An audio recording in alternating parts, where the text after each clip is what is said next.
South Africa के सबसे safest place जिसका नाम पोर्ट एलिजाबेथ था, वहाँ पर कुछ ऐसा हुआ जिसको सुनने के बाद न केवल साउथ अफ्रीका बल्कि पूरी दुनिया हिल चुकी थी। उस रात ऐसा क्या हुआ, कैसे हुआ और किसने किया, ये जानेंगे हम आज इस वीडियो में। तो चलिए शुरू से शुरू करते हैं। 22 सितंबर 1967 एलिसन बोथा का जन्म पोर्ट एलिजाबेथ में हुआ। जब एलिसन 10 साल की हुई तो उसके मम्मी पापा का डिवोर्स हो चुका था और एलिसन अपनी मम्मी और अपने भाई के साथ मोस्टली टाइम स्पेंड करती थी। एलिसन पढ़ाई में काफ़ी ज़्यादा अच्छी थी। उसने अपने साथी बच्चों के साथ नॉर्मली अपने स्कूल लाइफ को एंजॉय किया और कॉलेज लाइफ को एंजॉय किया। कॉलेज में वो एक हेड गर्ल भी थी।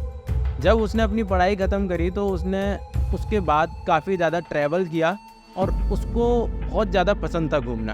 तो जैसे ही उसने अपना ट्रैवलिंग ख़त्म की उसके बाद उसने एक जॉब ज्वाइन करी जो कि एक इंश्योरेंस ब्रोकर की जॉब थी। उसमें काफ़ी ज़्यादा उसको मन लगता था और उसे काफ़ी ज़्यादा पसंद थी। उसके काफ़ी सारे दोस्त भी थे और काफ़ी ज़्यादा एंजॉय वो अपनी लाइफ को करती थी। धीरे धीरे एलिसन की एज 27 हो चुकी थी और आज 18 दिसंबर 1994 एलिसन बोथा और उसके कुछ फ्रेंड बीच पर पार्टी करने गए थे और पार्टी करने के बाद उन लोगों ने सोचा कि एलिसन के घर पर जाकर वो सब लोग एंजॉय करेंगे कुछ देर तक और रात होते ही अपने घर चले जाएंगे।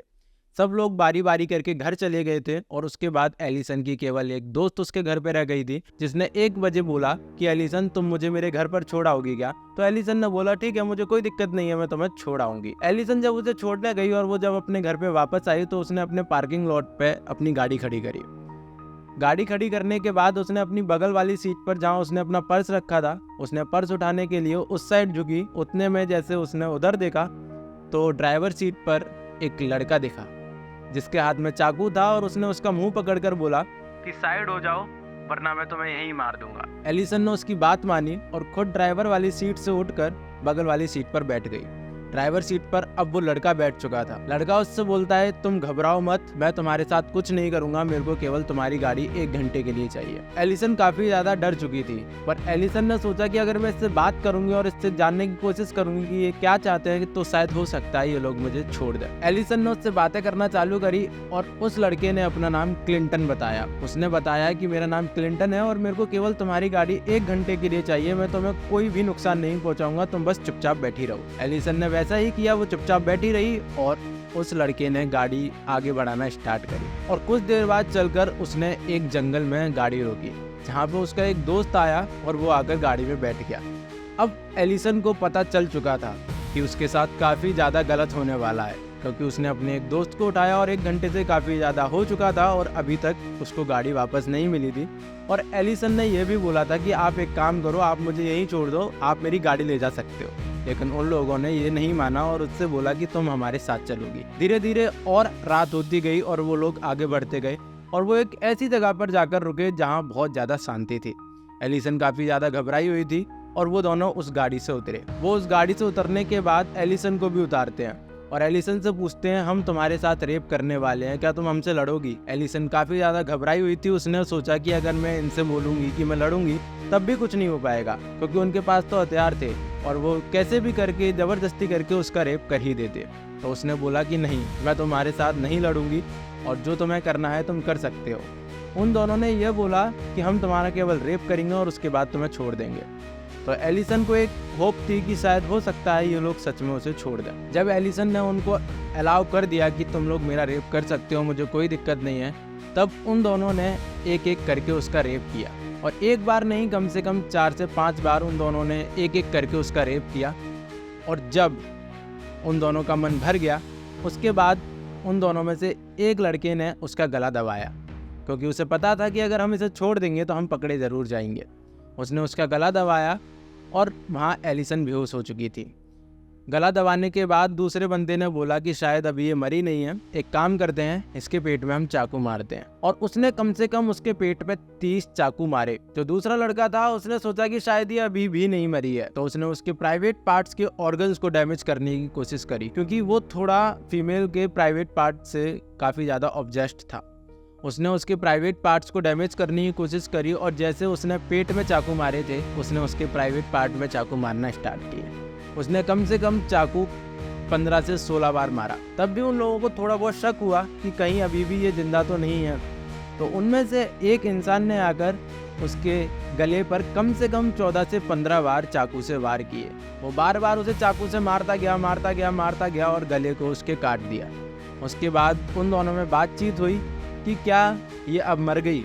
उसके बाद जो दूसरा बंदा था वो बोलता है कि इतना सब कुछ सहने के बाद कोई भी जिंदा नहीं बच सकता है, अब ये मर चुकी है, अब हम लोग इसकी गाड़ी ले जाके यहाँ से चलते हैं और इसकी बॉडी को यहीं छोड़ देते हैं। मैं आपको बता दूँ, एलिसन वहाँ पे विदाउट एनी क्लॉथ थी। उसके कपड़े भी वो ले जाकर रास्ते में फेंक देते हैं। कुछ टाइम बाद एलिसन को थोड़ा सा होश आता है। इतना सब कुछ सहने के बाद भी एलिसन अभी जिंदा थी। मतलब आपको ये जानकर थोड़ी सी हैरानी होगी कि वो सच में इतना सब कुछ सहने के बाद भी जिंदा थी, जिसके शरीर पे कम से कम नहीं तो 50 से 60 वार किए गए, जिसके प्राइवेट पार्ट्स के ऑर्गन्स को डैमेज किया गया, जिसका गला काटा गया, जिसके पेट में कम से कम 30 से 35 बार चाकू से वार किया गया। वो अभी भी जिंदा थी। जब उसको होश आया तब उसने देखा कि मैं ये कहाँ हूँ। उसने अपने बॉडी के पार्ट्स को टच करने की कोशिश करी तो उसने देखा कि मैं अभी जिंदा हूँ। एलिसन को ये पता था कि अब वो काफ़ी ज़्यादा देर तक नहीं बचने वाली, तो उसने सोचा कि कभी ना कभी तो कोई मेरी बॉडी ढूंढ लेगा और जैसे ही उसे मेरी बॉडी मिलेगी तो अगर उसको कोई एक छोटा सा भी हिंट मिलता है कि मेरे साथ ये सब किसने किया तो वो दोनों जल्दी पकड़े जाएंगे। इसलिए उसने सोचा कि वो अपनी उंगली से उन दोनों का नाम उस मिट्टी पर लिखने लगे, जिससे कि उन दोनों का नाम लोगों को पता चल जाए कि वो आखिर कौन थे। उसने जैसे ही मिट्टी पर उन दोनों का नाम लिखना स्टार्ट किया तो उसने उन दोनों का नाम तो नहीं बट लव यू मॉम लिखा था। काफ़ी ज़्यादा टाइम बीत जाने के बाद उसको महसूस हुआ कि शायद वो अभी बच सकती है, क्योंकि उसको एक दो हेडलाइट्स दिखाई दी थी जो कि ट्रक और बसेज और कार की थी। तो उसने सोचा अगर मैं उसी रास्ते पर जाती हूँ तो कहीं ना कहीं मुझे कोई एक कार वाला मिल जाएगा जो मेरी मदद कर सकता है और वो मुझे हॉस्पिटल लेके जा सकता है। तो उसने थोड़ा बहुत हिम्मत की कि मैं आगे जाने की कोशिश करती हूँ और हाईवे पे किसी से मदद मांगती हूँ। उसने जैसे ही चलने की कोशिश करी तो उसने देखा कि वो बहुत ज़्यादा कमज़ोर पड़ चुकी है। वो उठ नहीं पा रही थी क्योंकि उसके पेट में काफ़ी ज़्यादा वार हुए थे, गर्दन में भी काफ़ी ज़्यादा वार हुए थे। वो केवल अपने शरीर को महसूस कर रही थी अपने हाथों से। जैसे ही वो चलना स्टार्ट हुई वो रगड़ रगड़ के अपने आप को चल रही थी और मिट्टी में बिल्कुल सरक के वो आगे बढ़ रही थी। उसको पता चला कि ऐसे वो नहीं पहुंच पाएगी तो उसने खड़े होने का ट्राई किया। वो जैसे तैसे पेड़ का सहारा लेकर खड़ी हुई तो आप यकीन नहीं मानोगे कि उसका सर पीछे की साइड गिरने लगा, क्योंकि उसका सर केवल 2 या 3 नसों के बल टिका हुआ था। उसका पूरा सर कट चुका था और पीछे उसका सर लटका हुआ था। वो अपने आप को जब ऐसे देखती है तब भी वो हिम्मत नहीं हारी और उसने अपना एक हाथ पीछे से सर को पकड़कर आगे लेकर रखा जिससे कि उसका सर पीछे ना गिरे। और उसके बाद जब वो धीरे धीरे चलना स्टार्ट करती है तो उसको पता चलता है कि उसके पेट में से उसकी आंतें, उसके सारे पार्ट्स बाहर आने लग रहे हैं और वो उसको देखकर भी नहीं घबराती और वो अपने एक दूसरे हाथ से वो सारे अपने पेट में अंदर कर धीरे धीरे एक हाथ से अपना सर पकड़कर चलती जाती है। सोचो किसी को अपने बॉडी पार्ट्स दिख रहे हैं, किसी की गर्दन पूरी कट चुकी है और पीछे लटकी हुई है, तब भी वो इतनी हिम्मत कर आगे बढ़ रही है कि मेरे को कहीं ना कहीं से हेल्प मिल जाए। ऐसा शायद कभी नहीं हो सकता कि किसी को इतनी ज़्यादा बार चाकू से वार किया जाए और वो जिंदा बच जाए। धीरे धीरे एलिसन आगे बढ़ना स्टार्ट हुई और उसने देखा कि उसकी एक जगह पर जैकेट पड़ी थी। तो उसने वो जैकेट पकड़ी और उसी में अपने सारे पेट के ऑर्गन्स को पकड़ के ऐसे करके अपने पेट में अंदर करके वो चलने लगी। एक हाथ से वो अपना सर पकड़ी हुई थी, एक हाथ से उसने अपने पेट के ऑर्गन्स पकड़े हुए थे और वो धीरे धीरे करके वो उस हाईवे की ओर बढ़ती जा रही थी। जैसे तैसे करके वो उस हाईवे तक पहुंच गई। वो उस हाईवे की जो व्हाइट लाइन होती है उस साइड गिर गई, जिससे कि उसको कोई ना कोई नोटिस कर ले और उसके अंदर इतनी हिम्मत नहीं बची थी कि वो अपने हाथ पैर फैला के किसी से मदद मांगे। इसलिए उसने डिसाइड किया कि केवल मैं उस व्हाइट लेन के पास गिर जाती हूँ, कोई ना कोई आकर तो मुझे देख लेगा और मेरी मदद कर ही देगा। पर काफी ज्यादा टाइम बीत जाने के बाद किसी ने उसकी मदद नहीं करी। सब आते जा रहे थे, निकलते जा रहे थे, आते जा रहे थे और निकलते जा रहे थे। इसी बीच एक गाड़ी आकर रुकी और उसने उसे देखा, पर वो देखने के बाद तुरंत वहां से चला गया। हालांकि उसकी गलती नहीं है, क्योंकि आजकल ऐसे काफी ज्यादा स्कैम हो रहे हैं। जैसे आपको एक कोई बच्चा इसी हालत में मिलेगा रोड पर और जैसे ही आप उसकी मदद करने के लिए उतरोगे वैसे ही उसके काफ़ी सारे आसपास के लोग आकर लूटपाट कर देते हैं। तो यही सोचकर शायद वो भी नहीं रुका होगा, तो हम उसको गलत नहीं बोल सकते। लेकिन कुछ टाइम बीत जाने के बाद एलिसन ने हिम्मत करी और सोचा कि ऐसे तो कोई मेरी हेल्प नहीं करेगा। वो जाकर सीधे रोड के बीच में लेट गई।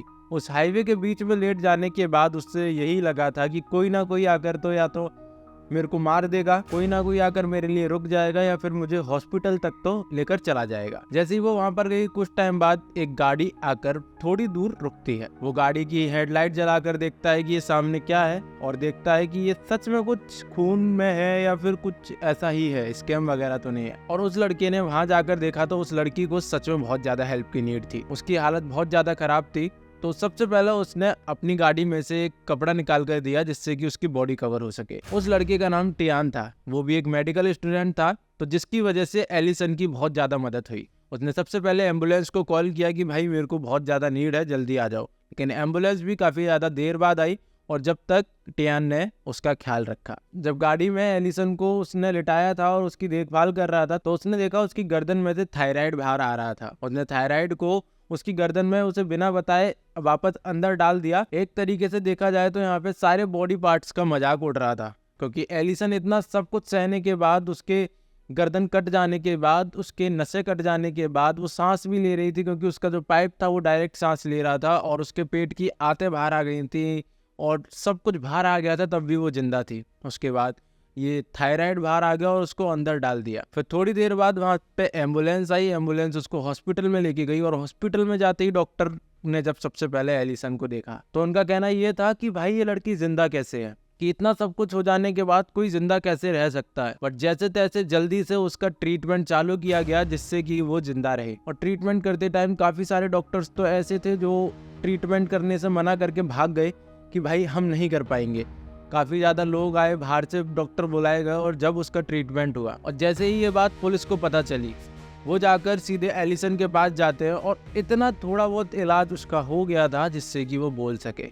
मतलब वो बोल भी सकती थी, उसकी सारी नसें कट गई थी, उसके बाद भी वो बोल सकती थी। और उसके ऑर्गन्स में जब पेट कटा था और जब वो रेंग रही थी तो उसकी वजह से उसके पेट के अंदर मिट्टी और कुछ कंकड़ वगैरह भी चले गए थे, जो कि डॉक्टर्स को निकालने पड़े, क्योंकि अगर वो रह जाते तो हो सकता है कि आगे चलकर उसको इन्फेक्शन हो सकता था या कुछ भी हो सकता था। इसलिए डॉक्टर्स ने कोई रिस्क नहीं लिया और यही सोचा कि हम इसको पूरी कोशिश करके बचा लेंगे। उसके बाद उसके पार्ट्स को भी डॉक्टर ने एक एक करके सही जगह पे रखा, और उसके बाद उसके पेट को स्टिच किया गया और उसकी गर्दन को भी स्टिच किया गया कि हाँ सारे ऑर्गन्स ठीक है और सब कुछ ठीक है।